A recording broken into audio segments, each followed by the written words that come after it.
So this is our final lesson in chapter 6, and this is a very quick lesson. This is strictly about calculator shortcuts. Nothing in this lesson is mandatory to know. This is simply a way to replace needing your blue sheet. So if you like the blue sheet, you're comfortable with the blue sheet, you don't have to memorize anything or use any of this on the test. So the calculator helps us go forwards and backwards like we've been talking about.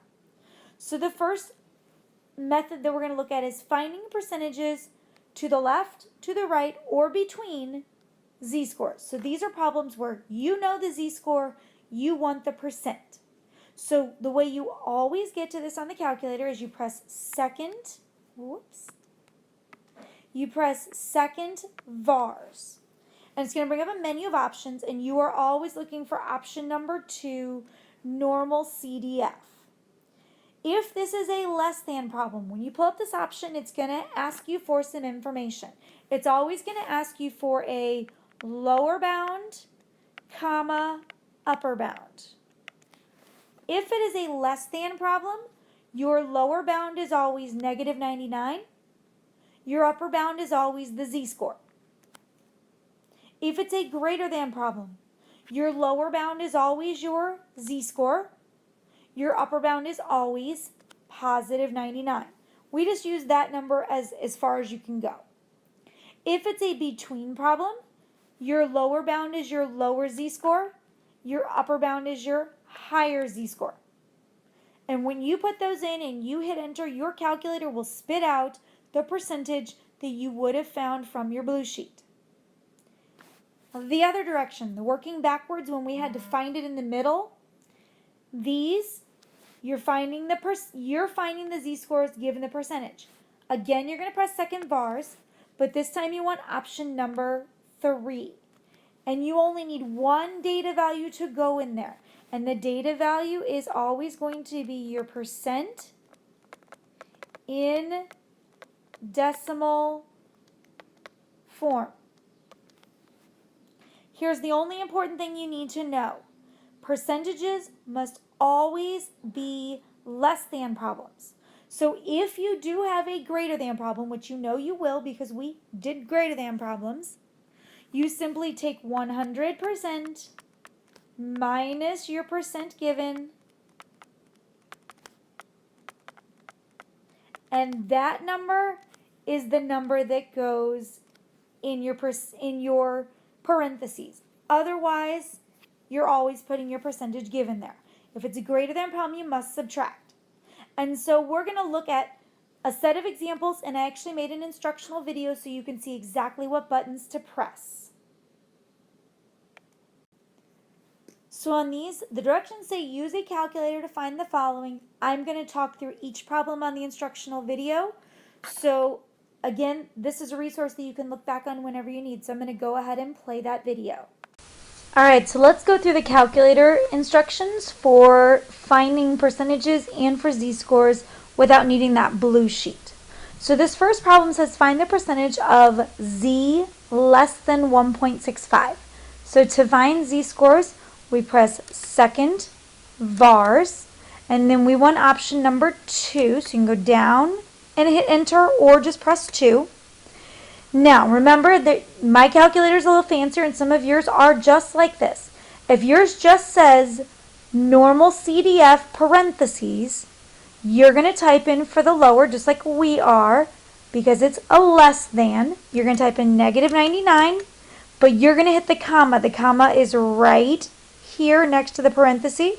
We're going to hit enter. For our upper, we're going to put in our z-score, which is 1.65.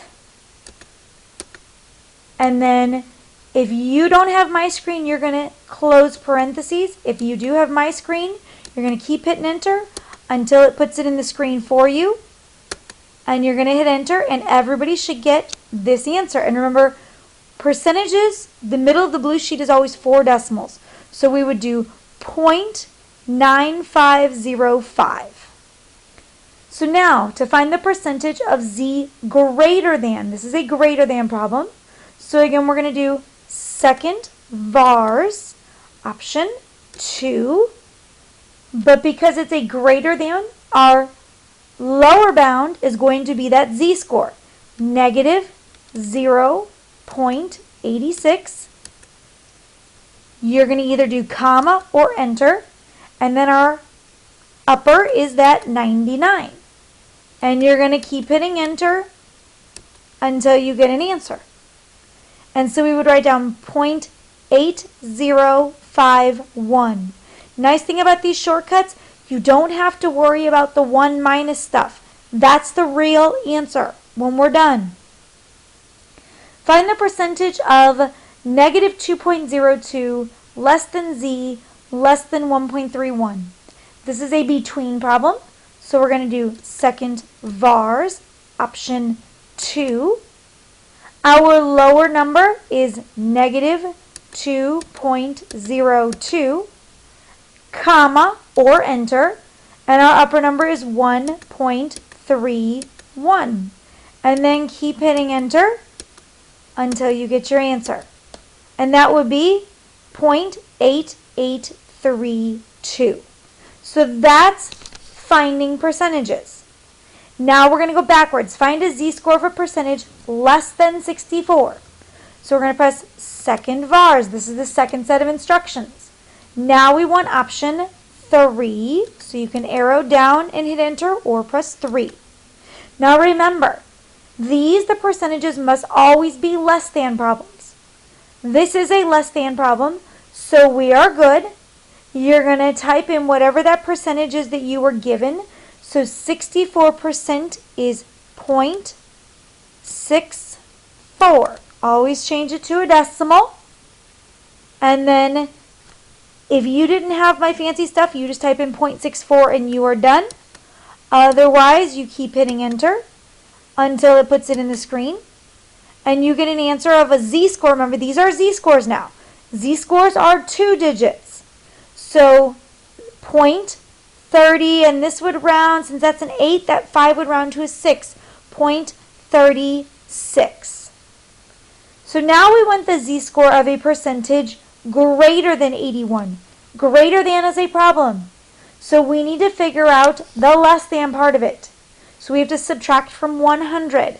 So 100, and hopefully you can do this out of calculator, but if not, we're going to do it real quick. 100 minus 81 is 19. So we're going to go second vars. Which option do we need? Option 3, inverse. So we need 0.19, because it was 19%, so that's 0.19.